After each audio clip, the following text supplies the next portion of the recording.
नमस्कार। मैं डॉक्टर अशोक त्रिपाठी आपका स्वागत करता हूं अपने channel history culture historiography and research methodology में। मित्रों, आधुनिक भारत एक समग्र अध्ययन की श्रृंखला में आज इसका 8वां भाग आपके सामने लेके आया हूं और इसमें 1899 ईस्वी से लेकर 1908 ईस्वी तक की जो महत्वपूर्ण घटनाएं हुई हैं उनके बारे में विचार विमर्श किया है। और ये वीडियो आपको ऑब्जेक्टिव टाइप में प्लस आप ये कह सकते हैं कि जो सब्जेक्टिव टाइप के जो आप एग्ज़ाम देंगे उसमें भी, दोनों में आपके लिए फ़ायदेमंद है। और बीच बीच में मैं जो महत्वपूर्ण बातें हैं उनको एक्सप्लेन करता रहता हूं आपके सामने। एक बात यहाँ मैं आपसे ये निवेदन करना चाहूँगा मित्रों, आप सभी जो प्रतियोगी परीक्षार्थी हैं, एक बात गांठ बांध लें कि शॉर्टकट से कोई सफलता नहीं मिलती है। अगर कोई ये दावा करता हो कि हम 5 मिनट में आपको ज़्यादा से ज़्यादा चीज़ें बता देंगे और 5 मिनट में आपको आईएएस और पीसीएस बना देंगे, तो आप भ्रम में जी रहे हैं। मैंने स्वयं ये परीक्षाएं कई बार दी हैं, कई बार इंटरव्यू दिए हैं, सिविल सर्विसेज के भी, पीसीएस के भी। मुझे पता है कि स्टूडेंट की रिक्वायरमेंट क्या होती है, इसलिए उसके हिसाब से मैं सामग्री एकत्र करके, वर्षों का जो मेरा अध्ययन है तो वो सामग्री एकत्र करके और उसके हिसाब से कंटेंट बनाता हूँ। मैं ये दावा नहीं करता कि इसमें आपको सब चीज़ मिल जाएगी, लेकिन इसमें आपको बहुत कुछ मिलेगा, ये मेरा दावा है। क्योंकि जो प्रश्न पूछे जाते हैं अक्सर परीक्षाओं में, मैंने उन्हीं पे फोकस किया है।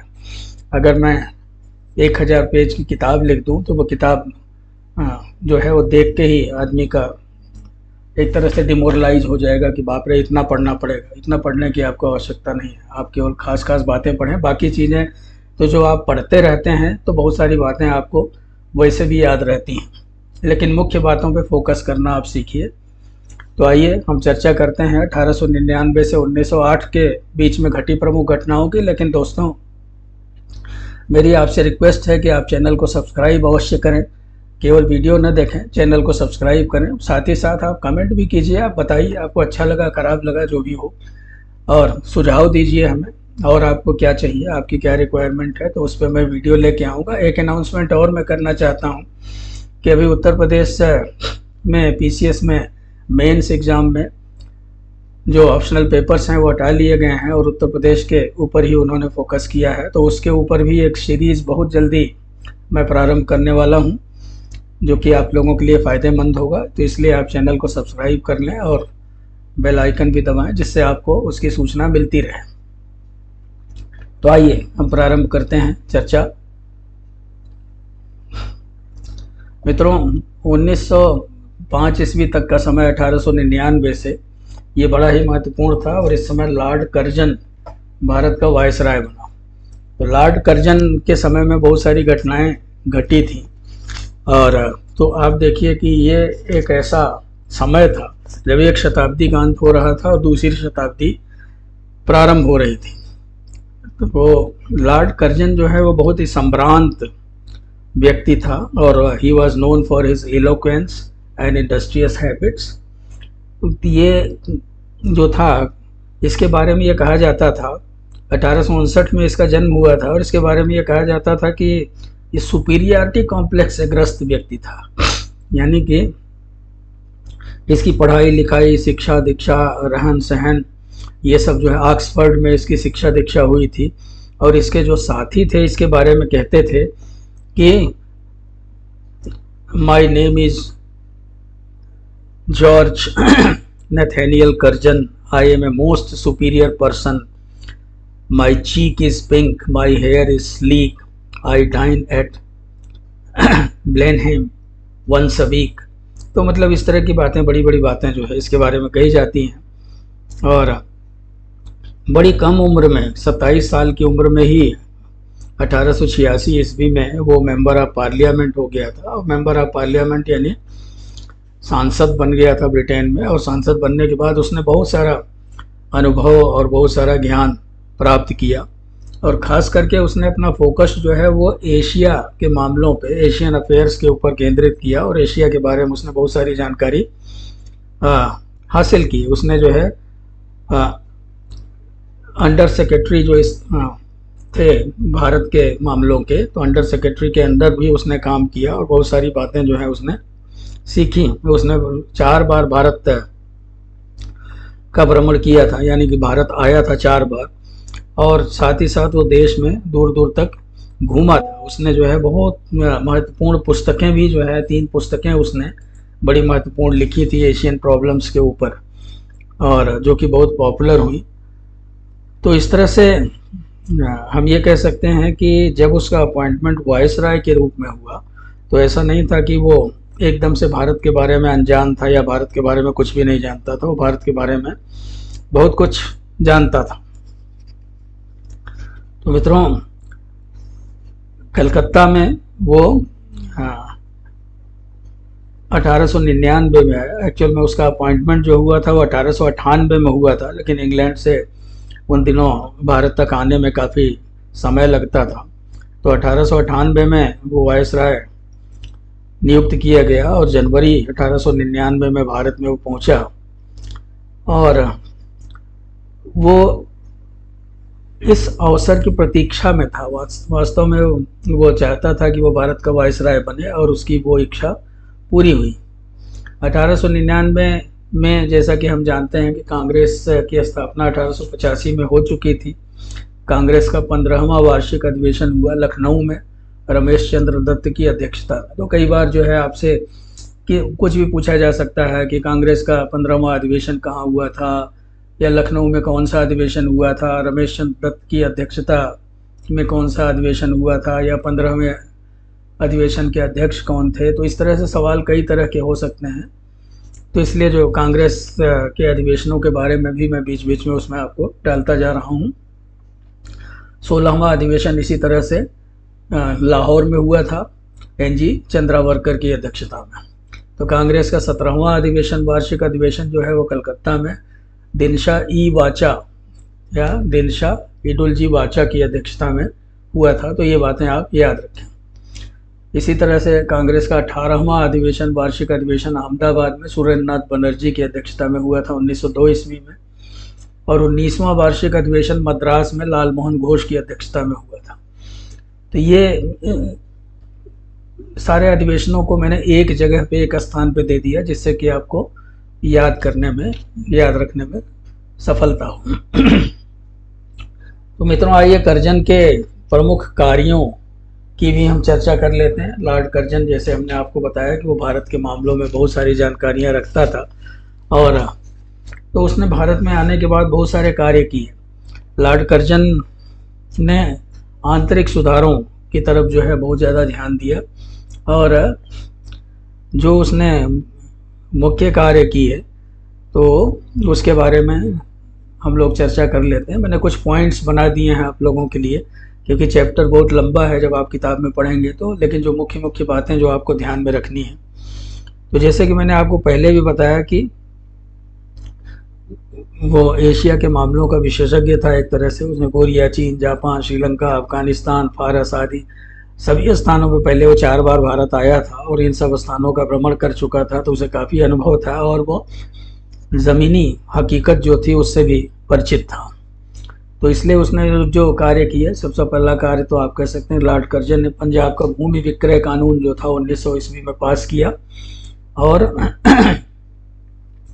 तो इसके द्वारा कोई भी महाजन या साहूकार किसान की पैतृक भूमि को नहीं खरीद सकता था। साथ ही सरकार की अनुमति के बिना किसानों की भूमि 20 वर्ष से अधिक बंधक भी नहीं रखी जा सकती थी। तो इस तरह से हम ये कह सकते हैं कि ये पंजाब के किसानों की स्थिति सुधारने के लिए जो है उसने the Punjab land alienation act, इसे बोलते हैं द पंजाब, 1900 ईस्वी में the Punjab land alienation act बनाया। तो ये किसानों के लिए जो है वो बहुत ही राहत का काम था। उसने जो लगान व्यवस्था वगैरह में जो दोष थे उनको भी दूर करने का प्रयास किया। तो मित्रों, लॉर्ड कर्जन ने एंथनी मैकडॉनल्ड की अध्यक्षता में एक दुर्भिक्ष आयोग बनाया। वास्तव में बार बार अकाल पड़ते थे और इन अकालों के कारण बहुत सारे लोग भूख से मर जाते थे। बहुत सारे लोग जो है रिलीफ वर्क ठीक से न होने के कारण काफ़ी कष्ट सहन करते थे। तो इसलिए जहाँ तक संभव हुआ कर्जन ने अकाल पीड़ितों की सहायता की, और उसने एंथनी मैकडॉनल्ड की अध्यक्षता में कि एक अध्ययन करने के लिए कि आखिर अकाल क्यों बार बार पड़ते हैं, इसमें क्या कमियां हैं, किस तरह से जो है अकाल पीड़ितों की सहायता की जाए। तो इसके लिए उसने एक कमीशन बनाया और कमीशन ने सुझाव दिया कि अकाल पीड़ितों की सहायता के लिए गैर सरकारी संस्थाएं हैं उनका भी सहयोग लेना चाहिए, और साथ ही साथ ये भी किया कि अकाल पीड़ितों के लिए जो है वो कुछ काम करने चाहिए, जैसे कृषि व्यवस्था में सुधार करना चाहिए, सिंचाई है, सिंचाई व्यवस्था में सुधार करना चाहिए, और एक रिलीफ फंड बनाना चाहिए, अकाल राहत फंड जो है वो बनाना चाहिए। तो ये सारे सुझाव एंथनी मैकडॉनल के आयोग ने दिया, जिसे कर्जन ने स्वीकार किया और उसने कृषि लगान, सिंचाई इत्यादि के क्षेत्र में काफ़ी सुधार किए। तो उसने किसानों के आर्थिक लाभ के लिए कृषि बैंक और सहयोग समितियां खोली। 1904 में कोऑपरेटिव क्रेडिट सोसाइटीज़ एक्ट पास किया गया, और इस एक्ट के द्वारा जो है वो सहकारिता को बढ़ावा दिया गया। इसी तरह से शिक्षा के क्षेत्र में भी जो है उसने काफ़ी सुधार किया। शिक्षा संबंधी सुधारों के बारे में हम अभी आगे बात करेंगे। और यातायात के क्षेत्र में उसने काफ़ी सुधार किया। यातायात में जो रेल वगैरह जो थे उनका विस्तार किया। रेलों की व्यवस्था सुधारने के लिए जो है रॉबर्टसन की अध्यक्षता में एक रेलवे आयोग की नियुक्ति की गई। रॉबर्टसन की अध्यक्षता में रेलवे आयोग की नियुक्ति की गई, और तो उस आयोग ने जो सुझाव दिए उस सुझाव और सलाह को मानते हुए कर्जन ने रेलों की संख्या में वृद्धि की, और साथ ही साथ उसने जो है रेलवे विभाग को समाप्त कर दिया। उसने सार्वजनिक निर्माण विभाग से जो रेलवे की देखभाल का जिम्मा था उसे भी समाप्त कर दिया, और उसने जो है एक खास काम किया कि 3 सदस्यों की एक रेलवे बोर्ड की स्थापना की। तो रेलवे बोर्ड, हर चीज़ मैं यहाँ लिख नहीं सकता हूँ, तो इसलिए आप जो है कलम कापी लेके बैठें और उसको आप नोट कर लिया करें। तो लॉर्ड कर्जन ने रेलवे बोर्ड की स्थापना की, 3 सदस्यों के रेलवे बोर्ड की।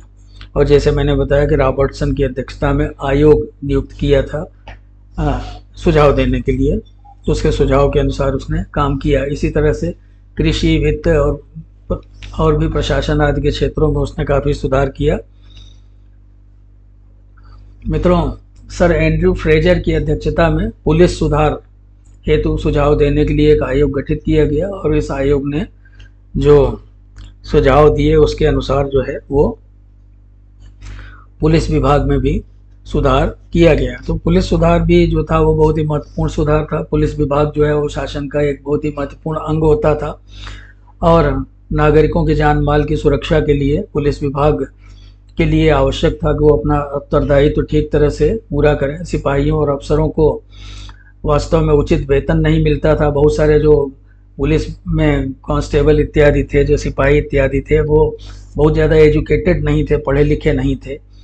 तो इन सब चीज़ों को देखते हुए कर्जन ने ये कहा कि जो सिपाही वगैरह भर्ती होते हैं, जो अधिकारी भर्ती होते हैं, तो उन्हें वेल एजुकेटेड होना चाहिए, अच्छी तरह से जो है पढ़ा लिखा होना चाहिए। तो इसलिए जो है उनकी शिक्षा के लिए विशेष प्रकार के प्रशिक्षण स्कूल इत्यादि खोले जाने की सिफारिश की गई थी एंड्रयू फ्रेजर द्वारा, तो जिसे उसने माना। साथ ही साथ जो पुलिस विभाग में जो भ्रष्टाचार इत्यादि व्याप्त था, तो भ्रष्टाचार को दूर करने के लिए भी उसने कुछ उपाय किए, और साथ ही साथ पुलिस कर्मियों को विशेष प्रकार का प्रशिक्षण दिया गया, जिससे कि वो कहीं पे कोई घटना होती है तो उसकी जांच वगैरह किस प्रकार से करेंगे। और साथ ही साथ उनको ये भी चेतावनी दी गई कि मात्र संदेह के आधार पर किसी को गिरफ्तार करके उसको प्रताड़ित न किया जाए, बल्कि अच्छी तरह से जांच पड़ताल करके ही कार्रवाई की जाए। प्रत्येक प्रांत में, अलग अलग प्रांतों में गुप्तचर विभाग वगैरह की भी स्थापना की गई।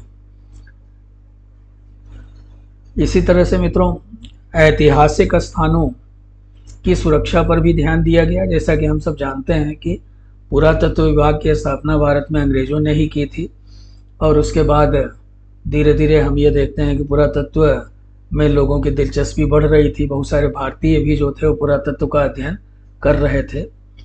तो पुरातत्व विभाग में निरंतर सुधार किया जा रहा था। कर्जन ने उसमें एक डायरेक्टर जनरल की नियुक्ति की, जो कि पूरे विभाग की देखरेख का जिम्मा संभालता था। और साथ ही साथ ये उसी के ऊपर था कि किस तरह से वो काम करता है। तो इसके लिए 1904 ईस्वी में एक प्राचीन स्मारक सुरक्षा कानून भी पास किया गया। 1904 ईस्वी में प्राचीन, आप नोट कर लें इसे, प्राचीन स्मारक सुरक्षा कानून।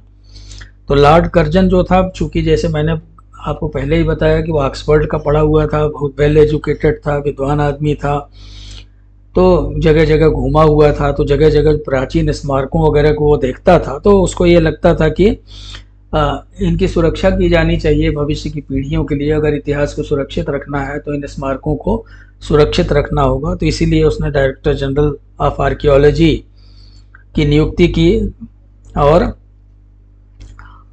तो इसके लिए उसने 50,000 पाउंड की धनराशि भी स्वीकृति की पुरातत्व के मामलों में खर्च करने के लिए। तो ये एक अच्छा कदम था। 1903 में एडवर्ड सप्तम के राजा होने की खुशी में उसने दिल्ली में एक दरबार किया था, भव्य दरबार किया था। तो सभी जो भी अधिकारी वगैरह होते हैं, ये सब जो है अपने राजा को रिगार्ड देने के लिए इस तरह का काम करते हैं। कभी आपसे पूछा जा सकता है। 1902 ईस्वी में लॉर्ड किचनर भारत में प्रधान सेनापति बन के आया। सेना संबंधी नीतियां जो थी उनको लेकर के लॉर्ड किचनर और कर्जन में मतभेद हो गया था। तो और ये मतभेद जो है वो काफ़ी बढ़ गया। और जो सरकार थी, जो गृह सरकार थी, उसने किचनर का पक्ष लिया। अतः इससे खफा होकर के लॉर्ड कर्जन ने 1905 में पद त्याग कर दिया और इंग्लैंड वापस चला गया। तो मध्य एशिया में हम ये देखते हैं कि रूस की कार्रवाइयों और ताशकंद रेलवे स्टेशन की स्थापना आदि कुछ इस तरह की घटनाएं थी, जिससे कि जो भारत की सीमाएं और रूस की सीमाएं वगैरह जो थी वो नज़दीक होती जा रही थी। और अगर आपकी सीमा पे कोई दूसरा बहुत ही मजबूत मुल्क हो, बहुत ही मजबूत देश हो जाए, तो चिंता की बात होती है। तो इस तरह से सेना में सुधार की आवश्यकता महसूस की गई। सैनिकों के आने जाने और उनकी देखभाल के लिए, उनको जो आवश्यक वस्तुएं हैं वो उनको सुलभ कराने के लिए पहले कोई ध्यान नहीं दिया जाता था। लॉर्ड कर्जन ने जो है इसलिए इसकी तरफ ध्यान दिया। 1901 में उसने द इंपीरियल कैडेट कोर की स्थापना की। और साथ ही साथ उसने जो है राजवंश के लोगों का या जो प्रतिष्ठित परिवार के लोग हैं उन लोगों की सैनिक शिक्षा वगैरह का भी प्रबंध किया। तो गोला बारूद इत्यादि की फैक्ट्रियां स्थापित की गई। एमिनिशन वगैरह जो, तो कहने का मतलब ये था कि जो सैनिक सामग्री थी वो सब भी किया गया। और सैनिकों के वेतन में वृद्धि की गई। भारतीयों की नियुक्ति की व्यवस्था जो थी वो पहले सैनिक ऐसे नियुक्त कर लिए जाते थे, लेकिन अब उनकी योग्यता की जांच परख करके उनको नियुक्त किया जाने लगा। तो इन सुधारों, ये जो सुधार थे वो उसके लिए एक परीक्षा को भी आरंभ किया गया, जिसे किचनर टेस्ट के नाम से जाना गया। अब नोट कर लें, किचनर टेस्ट। तो इस तरह से सैनिकों की कार्य क्षमता में वृद्धि करने का, उनको अच्छी तरह से प्रशिक्षित करने के लिए, उनको सारा जो आवश्यक वस्तुएं हैं वो सब मुहैया कराने के लिए, उनको एजुकेटेड बनाने के लिए काफ़ी कदम लॉर्ड कर्जन ने उठाए। लेकिन बाद में जैसे कि हमने बताया कि दोनों में कुछ मतभेद हो गए कुछ बातों को लेकर के। अतः कर्जन ने 1905 में इस्तीफा दे दिया और इंग्लैंड चला गया। मित्रों, 1903 ईस्वी में भारतीय गजट में पहली बार, आप देखिए 1905 में बंगाल का बंटवारा हुआ था, लेकिन इसकी जो चर्चा हुई वो कब हुई? भारतीय गजट में बंगाल के बंटवारे की प्रथम योजना प्रस्तुत की गई 1903 ईस्वी में। उसमें तर्क ये दिया गया कि बंगाल बहुत बड़ा प्रांत है और तो शासन के लिए ये जरूरी है कि उसको 2 भागों में बांट दिया जाए, तो उसका अच्छी तरह से शासन किया जा सकता है, जैसा कि अंग्रेजों का कहना था। भारतीयों ने इसका काफ़ी विरोध किया, जिस पर हम आगे चर्चा करेंगे। 1904 में विश्वविद्यालय कानून पास किया गया। ये जो विश्वविद्यालय जो थे वो बड़े ही महत्वपूर्ण होते थे, शिक्षा के बहुत बड़े केंद्र, उच्च शिक्षा के बड़े केंद्र होते थे। और कर्जन अच्छी तरह से जानता था कि धीरे धीरे भारत में अब राष्ट्रीय आंदोलन जोर पकड़ रहा है और ये जो विश्वविद्यालय हैं ये भी राजनीतिक आंदोलन के केंद्र बन सकते हैं, क्योंकि यहाँ पे पढ़ने लिखने वाले जो विद्यार्थी हैं वो नई नई बातें सीखते हैं, देश विदेश के बारे में जानकारी प्राप्त करते हैं। यहाँ आकर के बौद्धिक लोगों से, पढ़े लिखे लोगों से उनका परिचय होता है। तो ये जो विश्वविद्यालय थे वो भी राजनीति का केंद्र बन रहे थे। तो इसके लिए कर्जन ने विश्वविद्यालय कानून पास किया। उसने शिमला में एक सम्मेलन किया और तो उसमें शिक्षा विभाग के बड़े बड़े अधिकारियों के साथ उनको बुला करके जो है उसमें उसने विचार विमर्श किया। अब इस सम्मेलन में जो प्रतिनिधि बुलाए गए थे उसमें केवल एक प्रतिनिधि गैर सरकारी सदस्य था और भारतीय सदस्य तो एक भी नहीं था। तो इस तरह से इस सम्मेलन के पश्चात जो है एक विश्वविद्यालय आयोग जिसे की नियुक्ति हुई और उसका सभापति जो था वो टॉमस रैले था। इसे रेले कमीशन भी कहते हैं, इसीलिए टॉमस रैले। तो आप इसको नोट कर लें, रैले कमीशन या बोलते हैं, जिसने विश्वविद्यालय से कहा गया कि विश्वविद्यालयों के बारे में जो है वो कुछ सुझाव दिया जाए। तो इसमें एक भारतीय सदस्य प्रारंभ में था जिसका नाम था सैयद हुसैन बिलग्रामी। तो ये जो रेले कमीशन था उसमें सैयद हुसैन बिलग्रामी नाम का एक भारतीय सदस्य भी था, जो बाद में कलकत्ता हाई कोर्ट के न्यायाधीश गुरुदास बनर्जी को भी बाद में इसमें सम्मिलित किया गया। तो इस कमीशन की रिपोर्ट के आधार पर ही विश्वविद्यालय कानून बनाया गया। गुरुदास बनर्जी निशायक के सुझाव आयोग ने दिए थे उसमें सदस्यों में ही आपस में मतभेद हो गया था। जो गुरुदास बनर्जी थे वो कुछ सुझावों के विरुद्ध थे और उन्होंने जब चर्चाएं हो रही थी कमीशन में तो उस दौरान उन्होंने अपनी जो नाराज़गी थी वो प्रकट भी की थी उन कानूनों के प्रति, लेकिन फिर भी अंततः जो है वो विश्वविद्यालय कानून पास कर दिया गया और उसके आधार पर जो है वो विश्वविद्यालयों के हालात को सुधारने का प्रयत्न किया गया। तो इस कानून को बना करके लॉर्ड कर्जन जो है वो शिक्षा की उन्नति करना चाहता था, लेकिन इसका एक परिणाम यह हुआ कि ये जो विश्वविद्यालय थे उनमें इस तरह के परिवर्तन किए गए, जैसे सीनेट के सदस्यों की संख्या घटाकर 50 कम से कम और अधिक से अधिक 100 कर दी गई। चांसलर द्वारा नियुक्त सदस्यों की संख्या में वृद्धि की गई। प्रांतीय शिक्षा संचालकों को भी उसमें स्थान दिया गया। इसी तरह से निर्वाचित सदस्यों की संख्या कलकत्ता, मद्रास और बम्बई में 20 तथा विश्वविद्यालयों के लिए 15 कर दी गई। तो ये सब जो सारा काम किया जो है, तो इससे धीरे धीरे ये भी देखने में आता है कि जो विश्वविद्यालय थे वो पूरी तरह से सरकार पे आश्रित हो गए, उनकी स्वायत्तता जो है वो ख़त्म हो गई। तो इस तरह से मुख्य जो उद्देश्य था कर्जन का वो यही था कि वो राष्ट्रीय आंदोलन को कमज़ोर करना चाहता था कि विश्वविद्यालय उसका केंद्र न बने। मित्रों, तिब्बत पर आक्रमण हुआ इसी समय और दलाई लामा से एक समझौता हुआ। अंग्रेज़ों को ज्ञान से शारकोट और मांटोंग में व्यापार करने का अधिकार प्राप्त हुआ। तो इसी तरह से आप देखते हैं 1904 में, मित्रों 1904 में कांग्रेस का 20वां अधिवेशन हुआ। तिब्बत के बारे में हम थोड़ा सा आपको और बता दें कि तिब्बत जो है वो उसके साथ व्यापारिक संबंध स्थापित करने का प्रयास काफ़ी पहले से किया जा रहा था। तो जो पुराने गवर्नर जनरल वगैरह थे जैसे वारेन हेस्टिंग्स इत्यादि, वो भी उसके लिए प्रयास कर रहे थे। तो कर्जन ने जो है भी इस दिशा में प्रयास किया। तो वास्तव में चीन भी जो है वो तिब्बत पे अपने अधिकार का दावा करता था और तो इस विषय में जो है तिब्बत जो है वो स्वयं को एक संप्रभु राज्य कहता था। तो बहुत सारे मामले थे यहाँ पे। आपको केवल इतना याद रखना है कि 1904 ईस्वी में तिब्बत पर आक्रमण किया गया, क्योंकि दोनों में काफ़ी पत्र व्यवहार वगैरह भी हुआ था कर्जन और तिब्बत वगैरह में, लेकिन उसका कोई नतीजा नहीं निकला। तो तिब्बत ने जो है वो 75 लाख रुपया युद्ध क्षति के रूप में देना भी स्वीकार किया, और जो कि 1 लाख रुपया प्रतिवर्ष किस्तों में देना था। और साथ ही साथ जो है 75 वर्ष के लिए चुंबी घाटी को अंग्रेज़ों ने अपने अधिकार में कर लिया।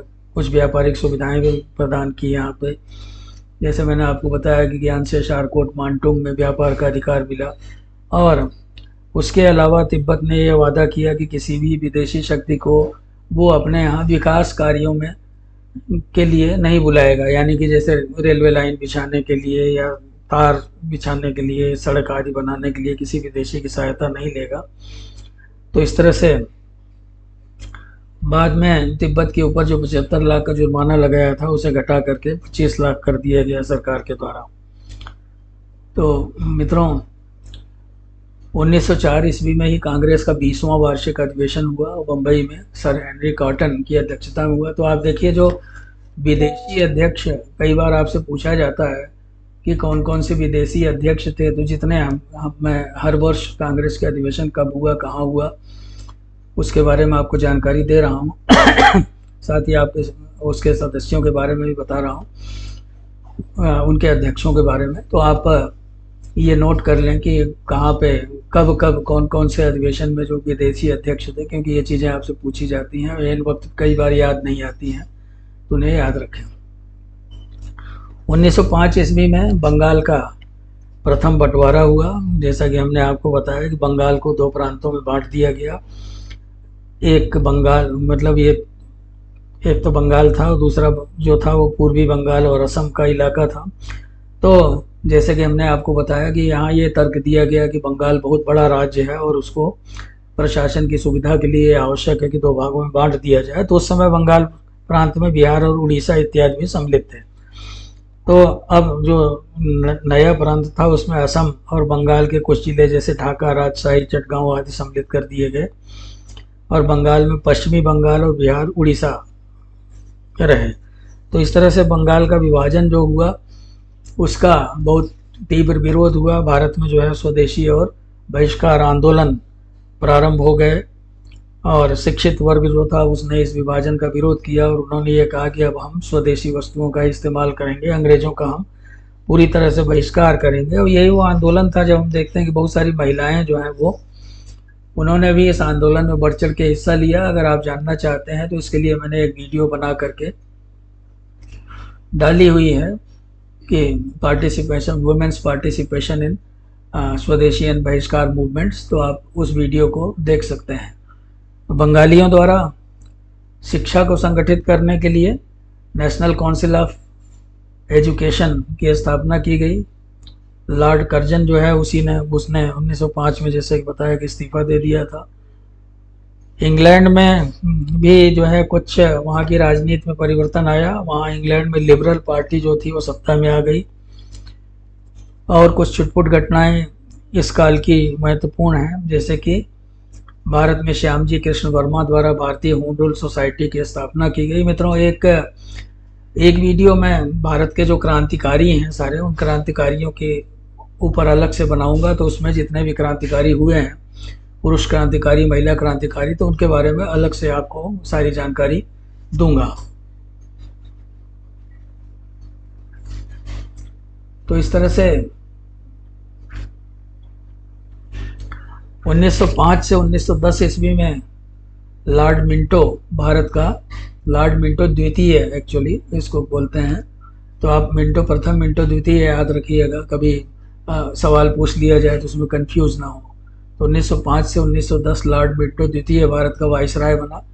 इसी तरह से जैसे मैंने अभी आपको पहले बताया था कि अब भारत में एक सचिव की भी नियुक्त करने की बातचीत चली थी, तो मार्ले को भारत का सचिव बनाया गया। आगे चल के जब अगला एपिसोड आप देखेंगे तो उसमें आप देखेंगे मिंटो मार्ले रिफॉर्म्स आया, जो है यानी कि वाइसराय और भारत सचिव ने मिल करके जो कुछ सुधार किए थे, मार्ले मिंटो रिफॉर्म्स वगैरह, मार्ले मिंटो एक्ट जो था वो, तो आप उसको देख सकते हैं अगले एपिसोड में। तो 1905 ईस्वी में कांग्रेस का 21वां वार्षिक अधिवेशन हुआ बनारस में। ये बहुत महत्वपूर्ण है, ये अक्सर पूछा जाता है कि गोपाल कृष्ण गोखले की अध्यक्षता में कहाँ पे अधिवेशन हुआ, तो बनारस में हुआ। या बनारस में किसकी अध्यक्षता में हुआ, तो गोपाल कृष्ण गोखले की अध्यक्षता में हुआ। तो ये आप याद रखें क्योंकि ये बड़ा महत्वपूर्ण समय है। गोपाल कृष्ण गोखले जो थे वो उदारवादी दल के नेता थे। इनके बारे में आगे हम चर्चा करेंगे, थोड़ा डिटेल में इनके बारे में आपको बताएंगे अगले एपिसोड में। वीरेंद्र घोष द्वारा युगांतर पत्रिका का आरंभ किया गया। देखिए, युगांतर जो है क्रांतिकारी पत्रिका थी, युगांतर अखबार था जो आज भी निकलता है। तो ये किसके द्वारा शुरू किया गया था? वीरेंद्र घोष द्वारा 1906 ईस्वी में। इसी तरह 1906 ईस्वी में स्वराज के संबंध में कांग्रेस ने अपनी घोषणा की, उस पर भी हम चर्चा करेंगे आगे।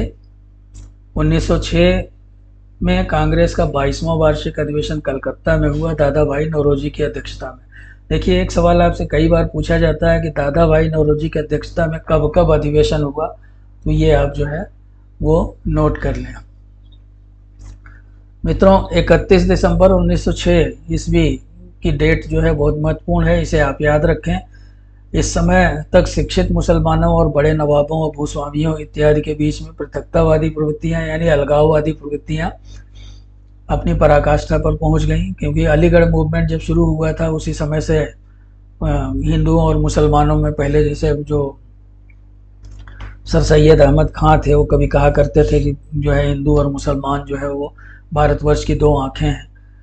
लेकिन धीरे धीरे कुछ जब अंग्रेज़ों ने देखा कि हिंदू और मुसलमान जो है वो बहुत सारे मामलों में एकता काफ़ी प्रदर्शित करते हैं और एक होकर के कोई लड़ाई लड़ते हैं, तो उन्होंने धीरे धीरे उनमें फूट डालने की कोशिश की। तो इस समय तक शिक्षित मुसलमानों और बड़े नवाबों और भूस्वामियों के बीच में पृथकतावादी प्रवृत्तियाँ अपनी पराकाष्ठा पर पहुँच गईं। आगा खां ढाका के नवाब तथा मोहसिन उल मुल्क के नेतृत्व में मुस्लिम लीग ऑफ इंडिया की स्थापना हुई। तो मुस्लिम लीग ने बंग भंग का समर्थन किया तथा सरकारी सेवाओं के क्षेत्र में मुसलमानों के लिए विशेष सुरक्षा की मांग की। मुस्लिम लीग ने अपनी राजनीतिक गतिविधियों का निशाना अंग्रेजों को नहीं अपितु हिंदुओं तथा भारतीय राष्ट्रीय कांग्रेस को बनाया। अंग्रेजों ने इस अवसर का लाभ उठाया और लाभ उठाते हुए जो इनकी पॉलिसी है ना, डिवाइड एंड रूल वाली, डिवाइड एंड रूल यानी फूट डालो और राज करो, तो उन्होंने हमको ये लगा कि अभी अच्छा मौका है कि हम अपनी ये पॉलिसी या अपनी नीति फूट डालो राज करो की लागू करें और मुस्लिम लीग को एक राष्ट्रीय मतलब आंदोलन से लड़ने के हथियार के रूप में प्रयोग किए। तो उन्होंने यही किया, उन्होंने फूट डालो और राज करो की नीति अपनाई और मुस्लिम लीग को राष्ट्रीय आंदोलन से लड़ने का एक हथियार बनाया। 1907 ईस्वी में एक बहुत महत्वपूर्ण घटना हुई, कांग्रेस का वार्षिक अधिवेशन हुआ सूरत में। इसमें रास बिहारी घोष अध्यक्ष थे इसके। इस अधिवेशन में मित्रों एक वीडियो मैंने डाली हुई है कि 1858 से 1905 ईस्वी तक राष्ट्रीय आंदोलन का विकास, तो उसमें कांग्रेस की स्थापना भी थी। और उसमें आप ये देखते हैं कि ये जो वो फेज था जिसमें जो उदारवादी थे, इसे उदारवादी राष्ट्रीय आंदोलन का फेज कहा जाता है, उदारवादी या नरमपंथी। और इसमें जो नेता थे वो ये मांग करते थे कि अंग्रेज सरकार के सामने अपने प्रतिवेदन रखते थे, आवेदन करते थे। तो तिलक वगैरह जैसे जो लाल बाल पाल, जिन्हें हम कहते हैं लाला लाजपत राय, बाल गंगाधर तिलक, और तो ये लोग जो थे, ये लोग लाल बाल पाल जो थे वो इनका ये कहना था कि आज़ादी जो है, खास करके तिलक कहते थे कि आज़ादी भीख में नहीं मिलेगी। उन्होंने आगे चल के नारा भी दिया कि Swaraj is our birth right and we will have it. तो उनका ये कहना था कि भाई ये जो उदारवादियों के तौर तरीके हैं प्रतिवेदन करने के, आवेदन करने के, हाथ फैलाने के अंग्रेज सरकार के सामने, वो ठीक नहीं है। तो इस बात को लेकर के दोनों में काफ़ी तनातनी रहती थी और जो कि 1907 के अधिवेशन में सूरत में उनका झगड़ा इतना उग्र हो गया कि दोनों में काफ़ी फुट पड़ गई, वहाँ गरम गरम बहस हुई और बहुत ही सारी घटनाएं वहाँ पे हुई। और ये विभाजन आवश्यक था क्योंकि उदारवादियों ने वामपंथी या कह लीजिए कि उग्रपंथी राष्ट्रवादियों की विचारधारा और कार्य पद्धति को स्वीकार करने से इनकार कर दिया। तो यद्यपि सरकार की कार्रवाई से उनका भी लगातार मोह भंग होता जा रहा था, उग्रपंथी और नरमपंथी एक दूसरे से अलग हो गए और नरमपंथी नेताओं ने कांग्रेस पर कब्जा कर लिया। उन्होंने कांग्रेस को लड़ाकू तत्वों से अलग रखने का प्रयत्न किया। दूसरी बात इस साल ये हुई कि मुस्लिम लीग का प्रथम वार्षिक अधिवेशन कराची में हुआ। आप इसे नोट कर लें। आदम जी पीर भोय की अध्यक्षता में संपन्न हुआ। तीसरी घटना इस साल हुई मादाम कामा द्वारा स्टगर्ट में, अक्सर बहुत बार पूछा जाता है ये सवाल, मादाम कामा द्वारा स्टगर्ट में अंतर्राष्ट्रीय सोशलिस्ट कांग्रेस में भारत का राष्ट्रीय झंडा फहराया गया। जर्मनी में था यह स्थान। इसी तरह पूर्वी बंगाल में दंगे प्रारंभ हो गए 1906-7 ईस्वी में, मैमन सिंह में सांप्रदायिक दंगे हुए। अफगानिस्तान के प्रश्न पर अंग्रेजों और रूस के मध्य एक समझौता हो गया। और 1908 ईस्वी में कुछ घटनाएं हुई। कांग्रेस की कन्वेंशन कमेटी ने कांग्रेस का संविधान बनाया, जो कि दिसंबर में कांग्रेस के मद्रास अधिवेशन में पारित हो गया। दूसरी बात यह हुई कि तिलक को सजा हुई। आप सब जानते हैं तिलक को अपने पत्र में प्रकाशित एक लेख के लिए 6 वर्ष की सजा मिली। उन्हें मांडला जेल भेजा गया। मांडला जेल में तिलक ने 2 पुस्तकें लिखी, the arctic home in the Vedas and Gita Rahasya. तो इन दोनों पुस्तकों ने इस बात को प्रकट किया कि तिलक किस स्तर के दार्शनिक थे और कितने जो है ऐतिहासिक ज्ञान से संपन्न थे, उसमें कितनी अंतर्बुद्धि थी, उनकी विद्वत्ता का, उनकी प्रगाढ़ विद्वत्ता का, प्रगाढ़ दार्शनिकता का हमें परिचय मिलता है। खुदीराम बोस और प्रफुल्ल चाकी द्वारा यूरोपियन न्यायाधीश किंग्सफोर्ड पर मुजफ्फरनगर में बम फेंका गया। इसके बारे में कहा जाता है खुदीराम बोस के बारे में कि ये बहुत पहले बंगाल का जब विभाजन हुआ था तभी से जो है ये राष्ट्रीय आंदोलन में कूद पड़ा था। इसने बहुत सारे कार्य किए थे। धीरे धीरे जो है ये क्रांतिकारियों के संपर्क में आया और उनके लिए काम करने लगा गुप्त रूप से, और 18 वर्ष की आयु में इसको फांसी दे दी गई। तो सबसे युवा क्रांतिकारियों में से एक था ये जिसको कि फांसी हुई थी। इसी तरह से मित्रों, तिरुनेलवेली जो कि तमिलनाडु में है, वहाँ के जिला मजिस्ट्रेट की एक क्रांतिकारी युवक वंजीनाथन द्वारा गोली मार के हत्या कर दी गई। तो अब आप देखते हैं कि जो क्रांतिकारी लोग जो थे उन्होंने आयरिश क्रांतिकारियों वगैरह की तरह से जो है हिंसा का रास्ता भी अपना लिया था। खुदीराम बोस को आपने देखा और यहाँ वंजीनाथन को देखा। 1908 में कांग्रेस का 23वां वार्षिक अधिवेशन हुआ, मद्रास में रास बिहारी घोष की अध्यक्षता में हुआ। अब आइए आखिर में 2 व्यक्तियों के बारे में थोड़ा सा आपको बता दें। सुरेंद्रनाथ बनर्जी के बारे में। सुरेंद्रनाथ बनर्जी जो थे वो भारतीय ICS ऑफिसर थे, बंगाल से थे वो, और उन्होंने रिपन कॉलेज की स्थापना की थी, जो कि बाद में उन्हीं के नाम पे सुरेंद्रनाथ बनर्जी कॉलेज उसका नाम हो गया। उन्होंने 1876 ईस्वी में इंडियन एसोसिएशन की स्थापना की और 1898 और 1902 में वो कांग्रेस के अध्यक्ष रहे। दादा भाई नौरोजी बहुत ही महत्वपूर्ण व्यक्ति थे। उन्होंने जो है दूसरा अधिवेशन जो कांग्रेस का था उसकी अध्यक्षता की। साथ ही साथ एक बात यहाँ जो ध्यान रखने की है कि वो विंसबरी चुनाव क्षेत्र से ब्रिटिश पार्लियामेंट के लिए 1891 ईस्वी में मेंबर ऑफ पार्लियामेंट चुने गए। तो इस तरह से वो भारत के प्रथम MP थे और founder member of London Indian society भी उनको कहा जाता है।